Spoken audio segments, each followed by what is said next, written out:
ஆங்கில புத்தாண்டு பிறந்ததுமே பொங்கல் திருவிழாவும் ஜல்லிக்கட்டு போட்டிகளும் தான் தமிழகத்தின் டாக் ஆஃப் த டவுனாக மாறிவிடும்.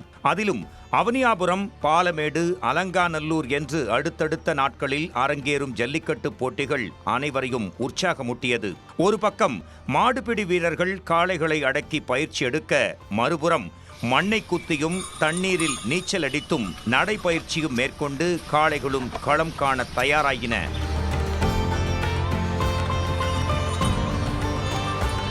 இன்னொரு புறம் ஜல்லிக்கட்டு போட்டிகளுக்கான முஸ்தீஃபுகளும் தீவிரமானது. ஆன்லைனில் காளைகளும் காளையர்களும் போட்டிக்காக பதிவு செய்த நிலையில் பதிவுகள் சரிபார்க்கப்பட்டு டோக்கன்கள் வழங்கப்பட்டன. முதல் போட்டி அரங்கேறும் அவனியாபுரத்தில் ஜல்லிக்கட்டு நடைபெறும் வாடிவாசல் தொடங்கி மேடைகள், பார்வையாளர் மாடம் என்று பாதுகாப்பான வகையில் கம்புகள் கட்டப்பட்டு ஊர் முழுவதும் திருவிழா கோலம் கண்டது.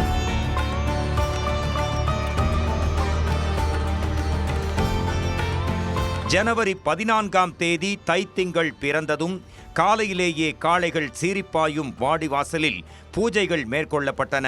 முன்னதாக களம் இறங்கும் வீரர்களும் காளைகளும் உடற்பயிற்சி சோதனைகளுக்கு உட்படுத்தப்பட்டு தகுதிச் சான்றுகள் வழங்கப்பட்டன.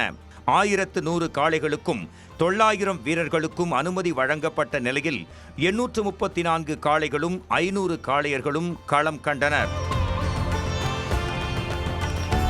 7 மணி அளவில் ஜல்லிக்கட்டு போட்டியை அமைச்சர் மூர்த்தி, ஆட்சியர் சங்கீதா ஆகியோர் தொடங்கி வைத்தனர்.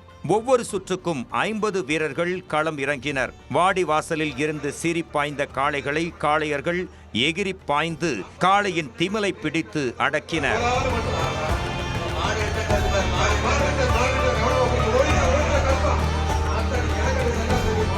ஒரு சில காளைகள் தன்னை தொட்டுப்பார் என்பது போல் தெனாவட்டு காட்டி களத்தில் நின்று காளையர்களுக்கே சவால் விட்டது பார்வையாளர்களையும் ஜில்லிடச் செய்தது.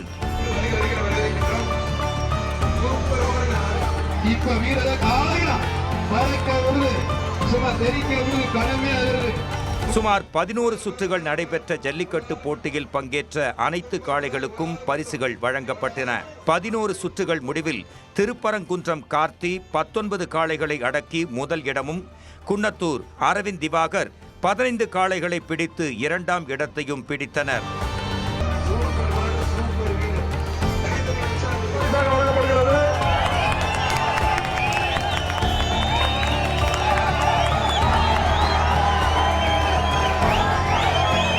அதேபோல் சிறந்த காளைக்கான பிரிவில் VK சசிகலா பெயரில் அவிழ்க்கப்பட்ட மலையாண்டி என்பவரின் காளை முதல் இடத்தையும், GR கார்த்திக் என்பவரின் காளை 2ஆம் இடத்தையும் பெற்றன. முதலிடம் பிடித்த கார்த்திக்கு காரும், முதலிடம் பிடித்த காளைக்கு டிராக்டரும் பரிசளிக்கப்பட்டன. காளைகள் முட்டியதில் மாடுபிடி வீரர்கள் 21 பேர், மாட்டின் உரிமையாளர்கள் 17 பேர், பார்வையாளர்கள் 6 பேர், காவலர், பத்திரிகையாளர் உள்பட 47 பேர் காயமடைந்தனர். இதில் மதுரை விளாங்குடியைச் சேர்ந்த நவீனை காளை முட்டியதில் சிகிச்சை பலனின்றி அவர் உயிரிழந்தது பெரும் சோகத்தை ஏற்படுத்தியது. அவனியாபுரம் ஜல்லிக்கட்டு நிறைவு பெற்ற நிலையில் பாலமேடு ஜல்லிக்கட்டு போட்டியில் பங்கேற்க காளைகளும் காளையர்களும் தீவிரமாக தயாராகி வருகின்றனர்.